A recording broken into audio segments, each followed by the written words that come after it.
भाई अंग्रेजी वर्ष लोग मनाते हैं ऊटपटांग तरीके से रात को 12 बजे तक, और कहते अब 2 दिसंबर की विदाई हो रही है और 1 जनवरी आ रही है।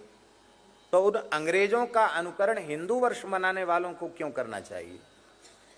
इसलिए मेरी प्रार्थना है कि आप अपने इष्ट मित्रों को भी सलाह दें, उनको रोकें। पवित्र नव संवत्सर पर संप्राप्ते नववत्सरे प्रतिगृहम कुर्यात् ध्वजारोहणम, प्रत्येक घर में ध्वजा स्थापन होना चाहिए, ध्वज स्थापन होना चाहिए, और देवताओं का पूजन होना चाहिए, पितरों का श्राद्ध होना चाहिए, गोवंश का पूजन होना चाहिए, पवित्र वैदिक ब्राह्मणों का पूजन होना चाहिए, माता पिता का पूजन होना चाहिए, बालकों को माताओं को सुंदर सुंदर वस्त्र पहनने के लिए अपने विभव के अनुसार देना चाहिए। अब बढ़िया सुंदर पताका वंदनवार लगा के, अरे और कुछ नहीं तो कम से कम सत्यनारायण भगवान की कथा कह करके सुन करके पूजन करके ही और नव वर्ष मनाना चाहिए। पर ऐसी अधर्मी विधर्मी आसुरी प्रवृत्ति के लोग जैसे वर्ष मनाते हैं नया वर्ष, ऐसा न मनाना चाहिए। और ऐसे आपके कोई नाते रिश्तेदार इष्ट मित्र मनाते हों तो उन्हें विनम्रता से आग्रह पूर्वक करना चाहिए कि ऐसा आप न करें। फिर भी वो करता है, आपकी बात नहीं मानता, तो जाके प्रिय न राम बैदेही तजिए ताहि कोटि बैरी सम यद्यपि परम स्नेही। भगवान धर्म विग्रह हैं, जो धर्म को नहीं मानता, सदाचार को नहीं मानता, वैदिक सनातन संस्कृति को नहीं मानता, ऐसे व्यक्ति से हम संपर्क संबंध रखेंगे तो 5 महापापों में एक महापाप हमें लग जाएगा, तत्संसर्गी च पंचमा। तो संसर्ग जा दोष गुणा भवंती, उस संसर्ग के कारण आपको पाप लग जाएगा। इसलिए पाप से बचो, पाप से डरो और शास्त्राज्ञा का पालन करो। बोलो बागमती गंगा की जय। तो उसमें महात्म में लिखा है, महात्म्य बागमती के महात्म में, कि मकर संक्रांति पर स्नान हो उसका तो विशेष पुण्य है ही, किसी भी संक्रांति पर स्नान हो तो इसका विशेष पुण्य है। आप विचार करो, मान लो वैसा ही निर्मल जल यहाँ प्रवाहित होता तो यहाँ भी सब लोग स्नान करके पुण्य लाभ प्राप्त करते कि नहीं करते? पर आज ऐसी स्थिति है कि आप दर्शन करके आचमन नहीं कर सकते श्रद्धा पूर्वक। तो ये कोई बागमती जी की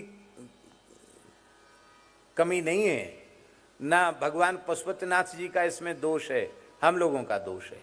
हम लोग तीर्थ के तीर्थत्व की सुरक्षा नहीं कर पा रहे हैं, इसमें हम अपराधी हैं।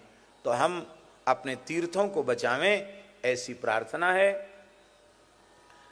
आज लगभग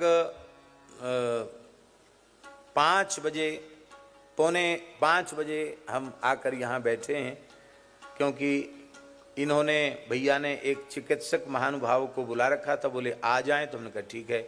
फिर उनको, वो ज़्यादा देर तक बैठ नहीं सकते थे, वो आ गए, उनसे मिल लिए, वैद्य नारायण का दर्शन कर लिया, इसके बाद हम यहाँ आए। थोड़ा सा विलम्ब, 3 बजे तो हम वहाँ से ही लौट के आए, पूरा समय आज चला गया।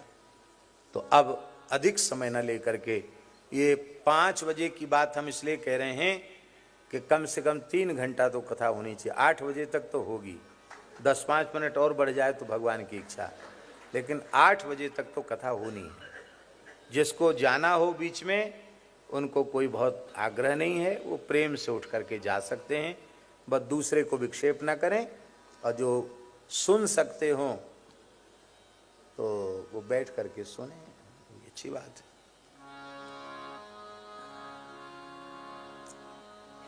मानस जी का जो नित्य 5 दोहे का क्रम हम लोग हनुमान जी को समर्पित कर रहे हैं, तो उसमें लंका कांड के दोहा संख्या 20 तक हो चुका है, वहां से आगे 5 दोहे आज होने हैं। प्रणत पाल रघुवंश मणि त्राहि त्राहि अवमोहि, आरत गिरा सुनत प्रभु अभय करे गो तो।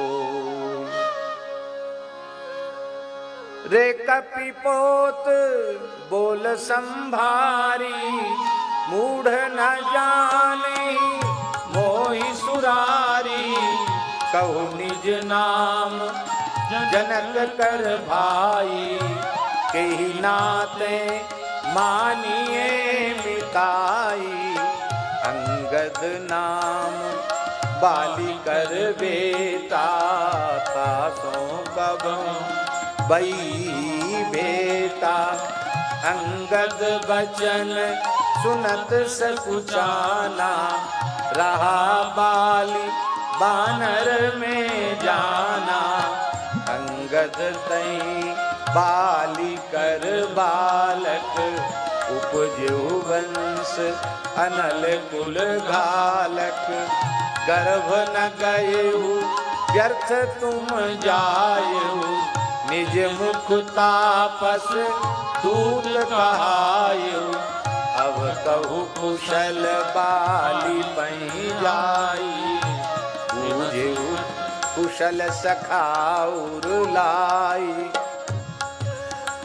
अब कहु कुशल बाली कहाँ आई, बिहसी बचन तब अंगद कई। दिन 10 गए बाली पही जाई, बूझेहु कुशल सखाउर लाई। राम विरोध कुशल जस होई, सो सब तोई सुनाई सोई। सुनु 60 भेद होई मन ताके, श्री रघुवीर हृदय नहीं जाके। हम कुल घालक सज तुम, कुल पालक 10 शीश। अंधौ बधिर न अस कहीं, नयन कान तब वीर। शिव विरंच सुर मुनि समुदायी, चाहत जासु चरण शिव काई। तासु दूत हुई हम कुल गोरा, ऐसो मति उड़ बिहर न तोरा। सुनि कठोर बानी कपि केरी, कहत दसानन नयन तरे। कल तब कठिन बचन सब सहु, नीति धर्म में जानत आहूँ। कह कपि धर्मशीलता तोरी, हमहु सुनि कृत पर प्रिय चोरी। देखी नयन दूत रखवारी, बूढ़ी न मरहु धर्म व्रत धारी। नाक कान बिनु भगिनी निहारी, क्षमा कीन तुम धर्म विचारी। धर्मशीलता तब जग जागी, पावा दरस हमहु बड़ भागी। पावा दरस हमहु बड़ भागी। जनि जलपस जड़ि जंतु कपि, 60 विलोक मम भाव। लोकपाल बल विपुल शशि, ग्रसन हेतु सबरा।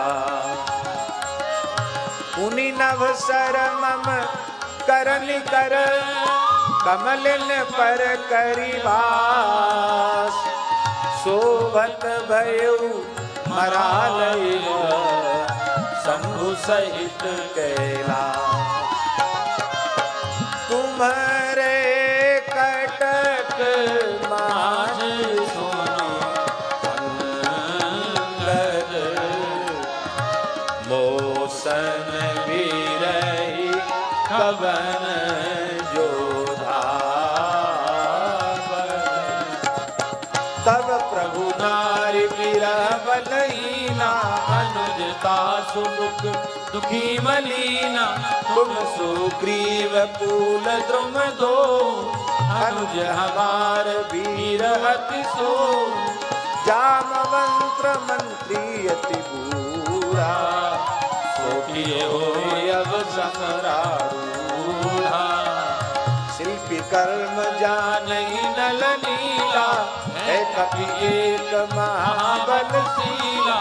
आवा प्रथम नगर जेहि जारा, सुनत बचन कह बाली कुमारा। सत्य बचन कहु निश्चरना, साचो कीस कीन पुरदार। रावण नगर अल्प कपि दही, सुनियस बचन सत्य को कही। जो अति सुभट सरायु रावण, सो सुग्रीव केर लघु धावन। चलत बहुत चलय बहुत, सो वीर न होई।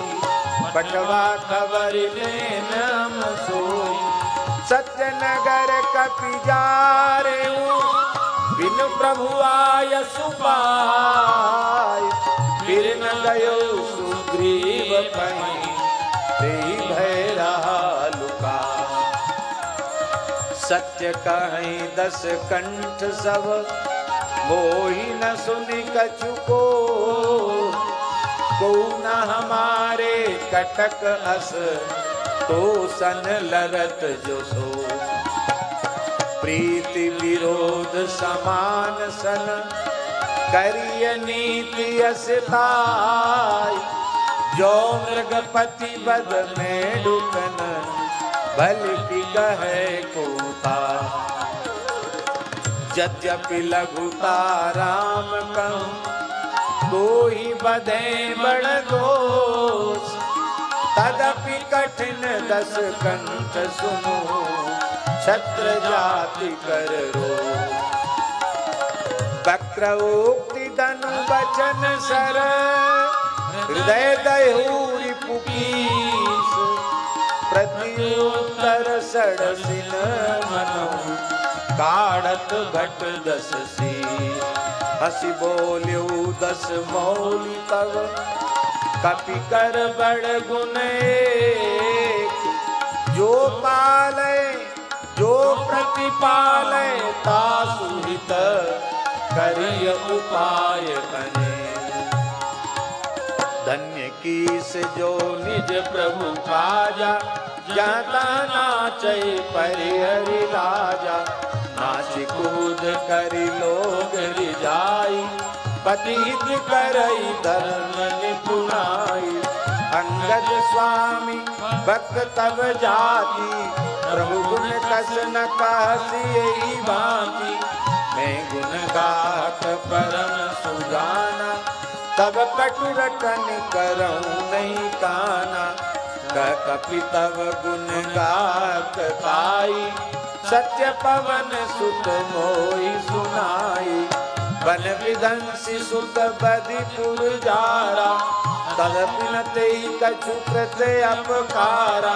सोई विचारी तब प्रकृति सुहाई, 10 कंधर में कीन झिठाई।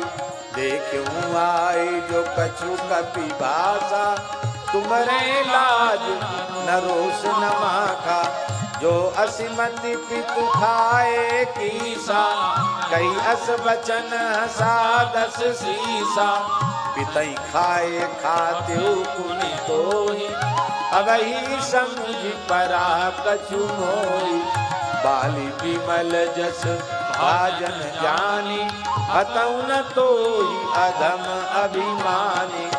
कहु रावण रावण जग जेते, मैं निज श्रवण सुने सुन जेते। बलि जितन एक गयो पताला, राखेउ बाधिस सुन है साला। के नहीं बालक मारहि जाई, दया लागी बलि दीन छुड़ाई। एक बहोरी सहस भुज देखा, दाई धरा जिमि जंतु विशेखा। कौतुक लागी भवन ले आवा, सो पुलस्त मुनि जाई छुड़ावा। एक कहत नोहि सकुचि अति, रहा बाल की कांख। इन महु रावण ते कवन, सत्य बदई तजिमा। रामा सुन सठ सोई रावण बलशीला रामा। रामा हरि गिरि जान जासु भुज लीला रामा। रामा जान उमापति जासु सुराई रामा। ओ रामा पूजे जय सिर सुमन चढ़ाई रामा। रामा सिर सरोज निज करन उतारी रामा। ओ रामा पूज्य अमित बार त्रिपुरारी रामा। रामा भुज विक्रम जानई पाला रामा। रामा सठ अजहू दिन के उरसाला रामा। रामा जानई दिग्गज उर कठिनाई रामा। रामा जब जब भीर जाई बरियाई रामा। रामा जिनके दर्शन कराल न फूटे रामा।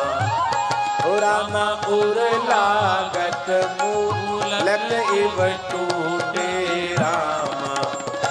रामा जासु चलत डोलत इमि धरनी रामा। रामा चढ़त मत गज जिन लघु तरनी रामा। रामा सोई रावण जग विदित प्रतापी रामा। रामा सुनहि न श्रवण अलीक प्रलापी रामा। रामा सुनहि न श्रवण अलीक प्रलापी रामा। तेहि रावण कह लघु कसी नर कर करसी बखान। रे कपि बलवर खर्व खल अब जाना तब ज्ञान। श्री राम जय राम जय जय राम। श्री राम जय राम जय जय राम। श्री राम जय राम जय जय राम। श्री राम जय राम जय जय राम। श्री राम जय राम जय जय राम। श्री राम जय राम जय जय राम। श्री राम जय राम जय जय राम। श्री राम जय राम जय जय राम। श्री हरे नमः। आज अयोध्या कांड का शुभारंभ हो रहा है। कल तक बाल कांड की चर्चा हुई। गच्छता मातुल कुलम भरतेन तदा नघः।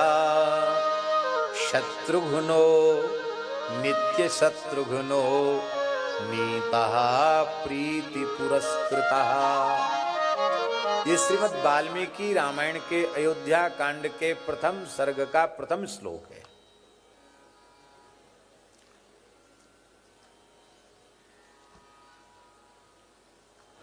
आश्चर्य की बात है, अयोध्या कांड में प्रधान रूप से भरत चरित्र है। मानसी में अयोध्या कांड की फलश्रुति में लिखा है, भरत चरित करनेम तुलसी जे सादर सुने। सीय राम पद प्रेम अवस होय भव रस विरत।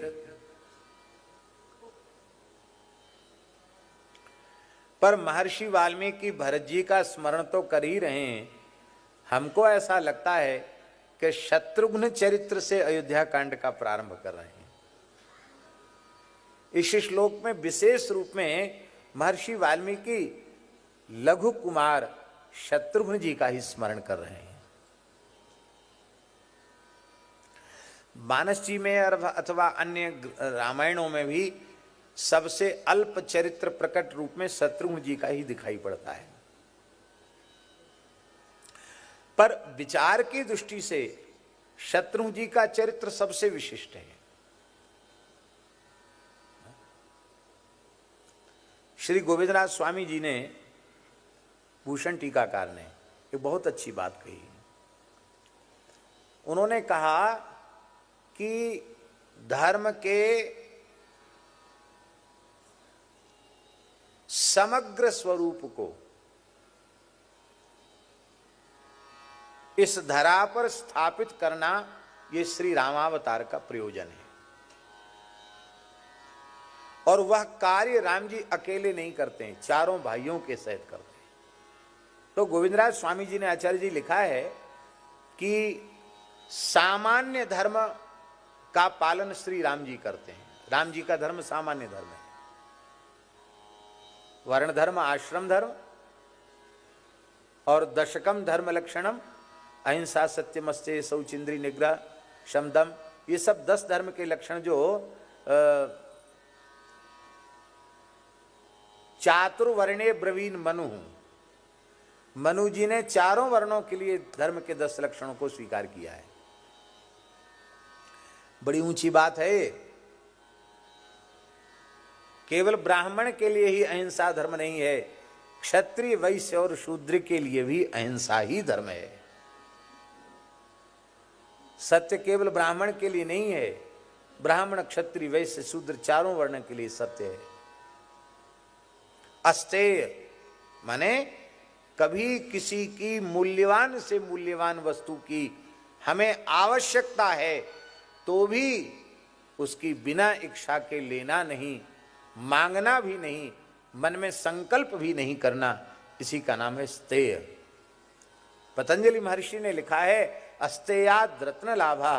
आप ऐसा निश्चय कर लो कि संसार की कोई बड़ी से बड़ी महत्वपूर्ण वस्तु देखकर हम लेने की इच्छा नहीं करेंगे, तो सारे संसार के दुर्लभ रत्न अपने आप तुम्हारे पास आ जाएंगे।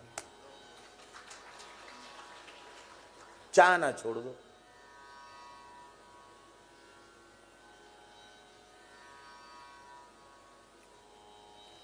आप लोग कहेंगे प्रमाण बताओ कोई, इनसे बड़ा प्रमाण कौन है? अनंत दास जी से बड़ा।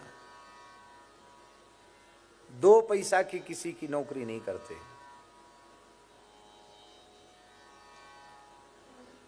और व्यवसाय में खोमचे की दुकान भी इनके पास नहीं है। झाल मुड़ी की दुकान तो हो कम से कम, वो भी नहीं है।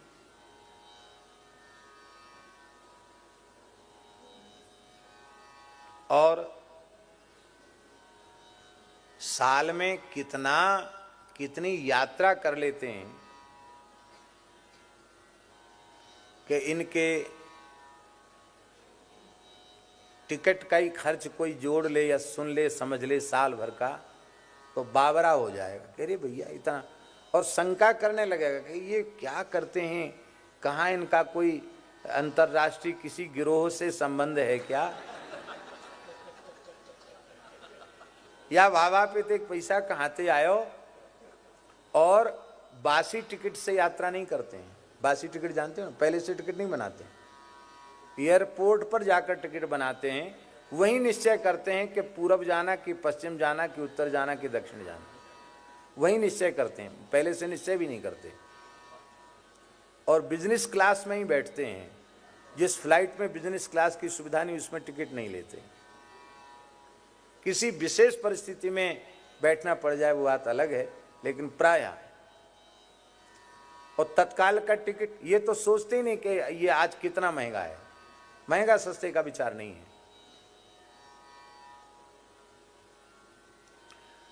तो जितना उस कागज को ये महत्वहीन समझते हैं, उतना ही अधिक कागज इनके पास आता। नहीं आए तो कैसे उड़ेंगे आसमान में? बिना कागज के आसमान में उड़ेंगे? पर यही लोभ पूर्वक संग्रह करने लग जाएं, गिनती करनी पड़ेगी कि एक आध बार टिकट से हम भी घूमे हवाई जहाज में।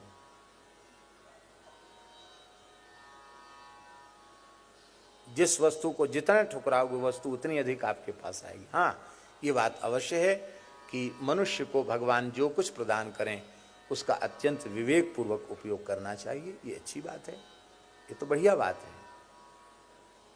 भगवत प्रदत्त सामर्थ्य का सर्वजन हिताय सर्वजन सुखाय प्रयोग हो, वही उत्तम पक्ष है। बस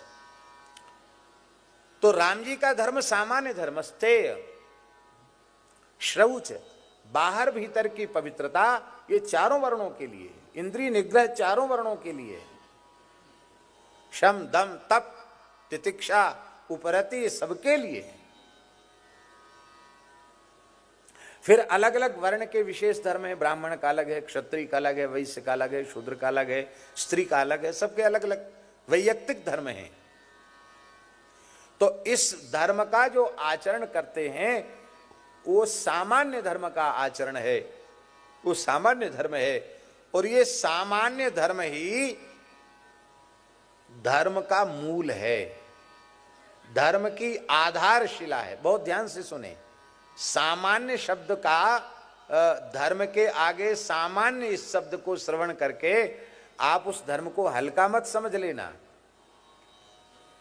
कि राम जी के धर्म को सामान्य धर्म कह दिया तो वो हल्का हो गया। हल्का नहीं है, वो सामान्य धर्म ही विशेष धर्म की आधारशिला है। नींव न होगी तो भवन कैसे खड़ा होगा, और बिना नींव के आप भवन खड़ा कर देंगे बिना बुनियाद के तो वह मजबूत नहीं होगा, कब गिर जाएगा कोई पता नहीं। बिना नींव के भवन नहीं होता है। हमारे यहाँ एक भवन बना मलुक पीठ में, और हम लोग तो बाबा जी हैं, कभी स्वप्न में भी देखते नहीं कि क्या बना कैसे बना। बनाने वाले ने उसकी नींव ही नहीं भरी, हाँ नेक सा धरा नींव बना दिया जिधर हमारा निवास है। एक इंजीनियर ने आकर के देखा, बोला महाराज ये भवन नींव पर तो टिका नहीं है, पर टिका है कैसे? बोले महाराज आपके भजन के बल से टिका है। हमने कहा हम तो भजन करते ही नहीं। अब बोले आप करते हो नहीं करते हो भगवान जाने, पर इसमें नींव है नहीं। हमसे यदि पूछो, हम इंजीनियर हैं, हमने पढ़ाई पढ़ी है, हमसे पूछो तो आपको इस क्षेत्र को खाली कर देना चाहिए। हर्षद भाई ने कहा। फिर उसमें कुछ दरार वरार आ गई तो नीचे से फिर उसको सपोर्ट दे करके नीचे पिलर खोद करके उसको मजबूती देनी पड़ी। माने कहने का आशय यह है कि नींव किसी को दिखाई नहीं पड़ती है क्योंकि वो भूमि के भीतर होती है, लेकिन वह मुख्य है, आधारशिला है। वो नहीं होगी तो भवन उस पर टिकाऊ नहीं रहेगा। तो सामान्य धर्म सामान्य नहीं, वो वस्तुतः सबसे महत्वपूर्ण धर्म है, क्योंकि उसी के ऊपर सारे धर्म अवस्थित हैं, टिके हुए हैं। राम जी मनुष्य को मनुष्य बनाना चाहते हैं। मर्त्यावतारस्त्वे मर्त्य शिक्षणम रक्षो बधाई वन केवलम विभो। राम जी मरण धर्मा मनुष्यों को अपने चरित्र के माध्यम से शिक्षा देना चाहते हैं वैदिक सनातन धर्म की। और राम जी का धर्म सामान्य धर्म है। लक्ष्मण जी का धर्म, आचार्य चरण कहते हैं लक्ष्मण जी का धर्म सामान्य नहीं है, सामान्य तो राम जी का है, लक्ष्मण जी का धर्म है विशेष। अब देखिए यहाँ एक सावधानी रखनी है, लक्ष्मण जी का धर्म विशेष है, इसका मतलब ये नहीं कि उनमें सामान्य धर्म नहीं है। भरत जी का विशेष स्तर है, इसका मतलब ये नहीं कि उनमें सामान्य धर्म नहीं है। शत्रुघ्न जी का सबसे विशेषतम धर्म है, इसका मतलब नहीं कि उनमें सामान्य धर्म नहीं, क्योंकि वो तो आधारशिला है। लक्ष्मण जी में सामान्य धर्म तो है ही, पर सामान्य से विशेषता है उनमें, राम जी से विशेषता है, वह है विशेष धर्म। और उस विशेष धर्म को ही कहते हैं भागवत धर्म, उस विशेष धर्म को ही कहते हैं प्रपन्नों का धर्म, शरणागतों का धर्म, भगवान के भक्तों का धर्म, अथवा और सरल करके कहें तो वैष्णव धर्म। राम जी ने कहा लक्ष्मण, भरत शत्रुघ्न तो गए हैं ननिहाल, और मैं अपने पिता के सत्य से बंधा हुआ हूं।